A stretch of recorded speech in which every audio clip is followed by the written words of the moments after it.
Governor Ralph Northam is encouraging Virginians not to panic over the increased spread of the coronavirus. Despite the high case counts, he says the Commonwealth has the tools to combat Omicron, including vaccines and boosters. Still, some people say the recent surge feels like 2020 all over again. Our Tyler Lane explores Omicron's impact on mental health in Central Virginia and how you can deal with feelings of fear and anxiety. I found the friends that I felt like I could have forever.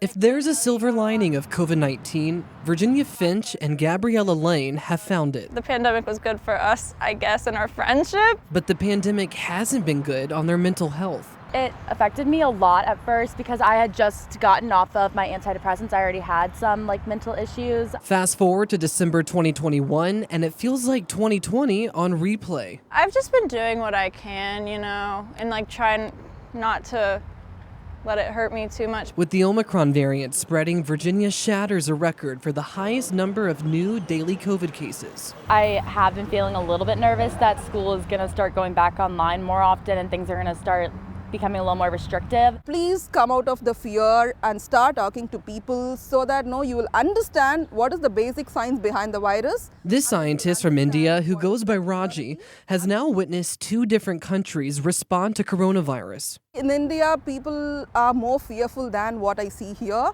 And she encourages people not to allow Omicron to invade their inner peace. No, you need to get more panic than rather improve your immunity. We've seen a lot more depressive symptoms. Sarah McLillard, the clinical director of WOE Behavioral Health, says people have mentally responded differently with each new wave of COVID-19.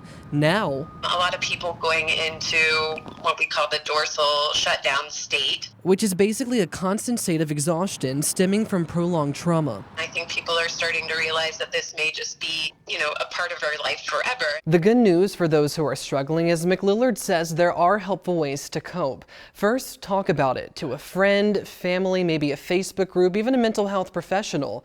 Exercise and do activities that bring you joy. Things really release the hormones that we need to increase the positive response in our bodies. And always remember this. Never give up because you're not alone.